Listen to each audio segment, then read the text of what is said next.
In order to dispel any notion regarding anti-Semitism when one criticizes the policies of Israel, I'd like to read you tonight an article which actually was published in Israel from the Israeli press.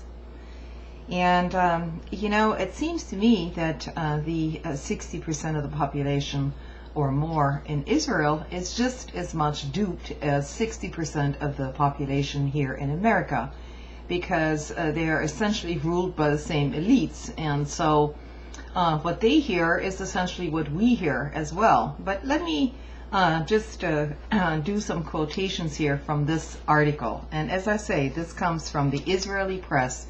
The newspaper is Haaretz, and the writer is Gideon Levy. Israel embarked yesterday on yet another ill-fated war. On July the 16th, 2006, 4 days after the start of the Second Lebanon War, I wrote, "Every neighborhood has one, a loud-mouthed bully who shouldn't be provoked into anger. Not that the bully is not right, we did do some harm to him, but the reaction, what a reaction."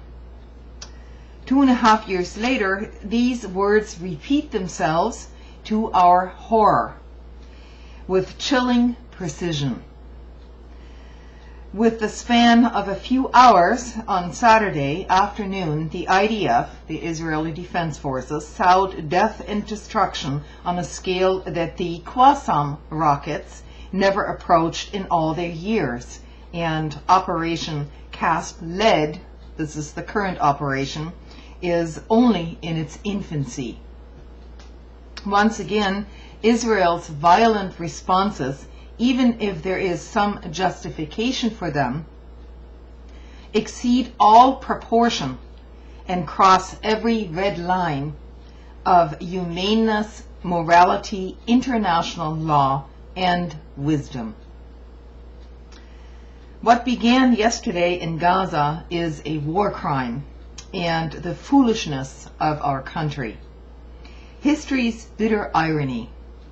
A government that went to a futile war 2 months after its establishment, he's talking about the Omar government. Today, nearly everyone here acknowledges as much, embarks on yet another doomed war 2 months before the end of its term. And don't forget, this is election season in Israel right now. In the interim, the loftiness of peace was on the tip of the tongue of Ehud Olmert, a man who uttered some of the most courageous words ever said by a prime minister. The loftiness of peace on the tip of his tongue, and 2 fruitless wars in his sheath.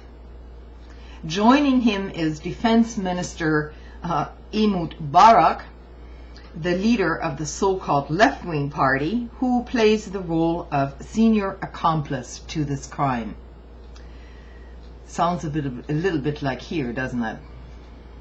Israel did not exhaust the diplomatic processes before embarking yesterday on another dreadful campaign of killing and ruin. The Qassams, the missiles that rained down on the communities near Gaza, turned intolerable, even though they did not sow death. But the response to them needs to be fundamentally different. Diplomatic efforts to restore the ceasefire, the same one that was initially breached, or one should remember, by Israel when it unnecessarily bombed a tunnel.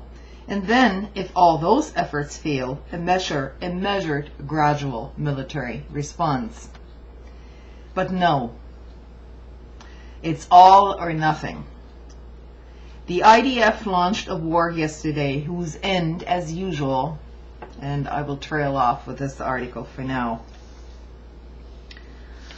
Some excerpts as well from Robert Fisk, a long time Middle East correspondent, and you will basically find his articles published in the British press. The blood spattering has its own routine. Yes, Hamas provoked Israel's anger, just as Israel provoked Hamas's anger, which was provoked by Israel, which was provoked by Hamas, which, see what I mean? Hamas fires rockets at Israel. Israel bombs Hamas. Hamas fires more rockets at Israel, and Israel bombs again.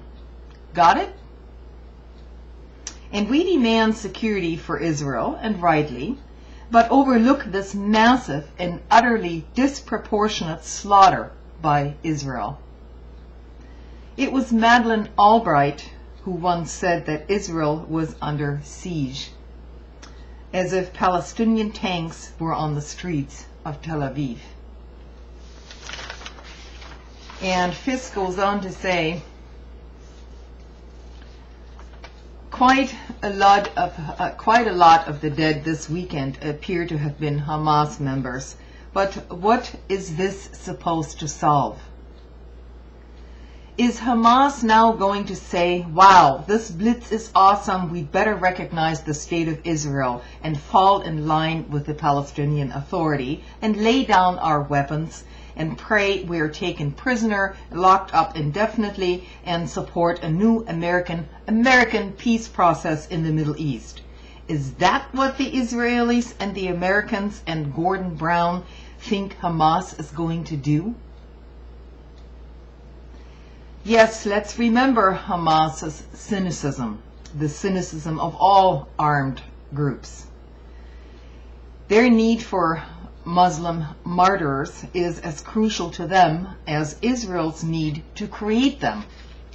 The lesson Israel thinks it is teaching, come to heal and we will crush you, is not the lesson Hamas is learning. Hamas needs violence, of course, to emphasize the oppression of the Palestinians and relies on Israel to provide it. A few rockets into Israel and Israel obliges. Not a whimper from our Western leadership here. In fact, they're supporting Israel. No word from Obama. He's being silent. The United States has vetoed the UN resolution calling for an immediate ceasefire and condemning Israel in the strongest terms. So all the UN was able to do was to pass the Security Council was only able to pass a non-binding resolution as usual. So that's the bloody picture. I'd also like to point out a video which I favorited on my channel just a couple of days ago by a user named Pierre Elliott Trudeau, which gives you a larger picture into this whole geostrategic